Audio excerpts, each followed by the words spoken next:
distinguished guests, including our presidents and first ladies, government officials, foreign dignitaries, and friends. Jeb, Neil, Marvin, Daro, and I, and our families, thank you all for being here. I once heard it said of man that the idea is to die young as late as possible. At age 85, a favorite pastime of George H.W. Bush was firing up his boat, the Fidelity, and opening up the 300 horsepower engines to fly, joyfully fly, across the Atlantic with the Secret Service boats straining to keep up. At age 90, George H.W. Bush parachuted out of an aircraft and landed on the grounds of St. Anne's by the Sea in Kennebunkport, Maine, the church where his mom was married and where he worshiped often. Mother liked to say he chose the location just in case the chute didn't open. In his 90s, he took great delight when his closest pal, James A. Baker, smuggled a bottle of Grey Goose vodka into his hospital room. Apparently, it paired well with the steak Baker had delivered from Morton's. To his very last days, Dad's life was instructive. As he aged, he taught us how to grow with dignity, humor, and kindness. And when the good Lord finally called, how to meet him with courage and with the joy of the promise of what lies ahead. One reason Dad knew how to die young is that he almost did it, twice. When he was a teenager, a staph infection nearly took his life. A few years later, he was alone in the Pacific on a life raft, praying that his rescuers would find him before the enemy did. God answered those prayers. It turned out he had other plans for George H.W. Bush. For Dad's part, I think those brushes with death made him cherish the gift of life, and he vowed to live every day to the fullest. Dad was always busy, a man in constant motion, but never too busy to share his love of life with those around him. He taught us to love the outdoors. He loved watching dogs flush a covey. He loved landing the elusive striper. And once confined to a wheelchair, he seemed happiest sitting in his favorite perch on the back porch at Walker's Point, contemplating the majesty of the Atlantic. The horizons he saw were bright and hopeful. He was a genuinely optimistic man, and that optimism guided his children and made each of us believe that anything was possible. He continually broadened his horizons with daring decisions. He was a patriot. After high school, he put college on hold and became a Navy fighter pilot as World War II broke out. Like many of his generation, he never talked about his service until his time as a public figure forced his hand. We learned of the attack on Chichijima, the mission completed, the shoot-down. We learned of the death of his crewmates, whom he thought about throughout his entire life. And we learned of the rescue. And then another audacious decision. He moved his young family from the comforts of the East Coast to Odessa, Texas. He and Mom adjusted to their arid surroundings quickly. He was a tolerant man. After all, he was kind and neighborly to the women with whom he, Mom, and I shared a bathroom in our small duplex. Even after he learned their profession, ladies of the night. Dad could relate to people from all walks of life. He was an empathetic man. He valued character over pedigree, and he was no cynic. He looked for the good in each person, and he usually found it. Dad taught us that public service is noble and necessary, that one can serve with integrity, and hold true to the important values like faith and family. He strongly believed that it was important to give back to the community and country in which one lived. He recognized that serving others enriched the giver's soul. To us, his was the brightest of 1,000 points of light. In victory, he shared credit. When he lost, he shouldered the blame.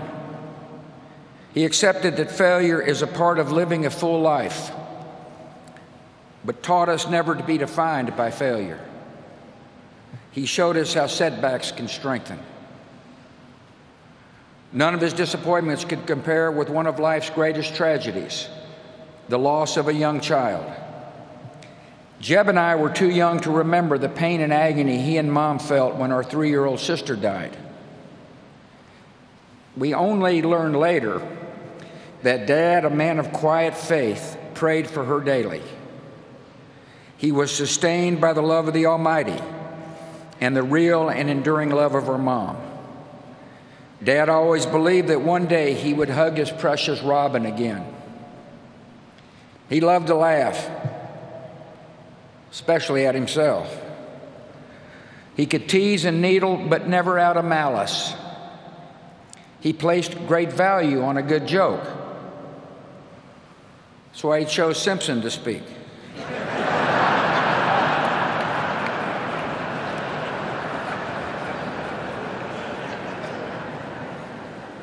On email, he had a circle of friends with whom he shared or received the latest jokes. His grading system for the quality of the joke was classic George Bush. The rare 7s and 8s were considered huge winners, most of them off color. George Bush knew how to be a true and loyal friend. He nurtured and honored his many friendships with a generous and giving soul. There exist thousands of handwritten notes encouraging or sympathizing or thanking his friends and acquaintances. He had an enormous capacity to give of himself. Many a person would tell you that Dad became a mentor and a father figure in their life. He listened and he consoled. He was their friend. I think of Don Rhodes, Taylor Blanton, Jim Nance, Arnold Schwarzenegger, and perhaps the unlikeliest of all, the man who defeated him, Bill Clinton. My siblings and I refer to the guys in this group as brothers from other mothers. He taught us that a day was not meant to be wasted. He played golf at a legendary pace.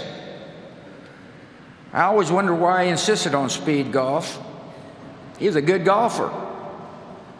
Well, here's my conclusion. He played fast so that he could move on to the next event, to enjoy the rest of the day, to expend his enormous energy, to live it all.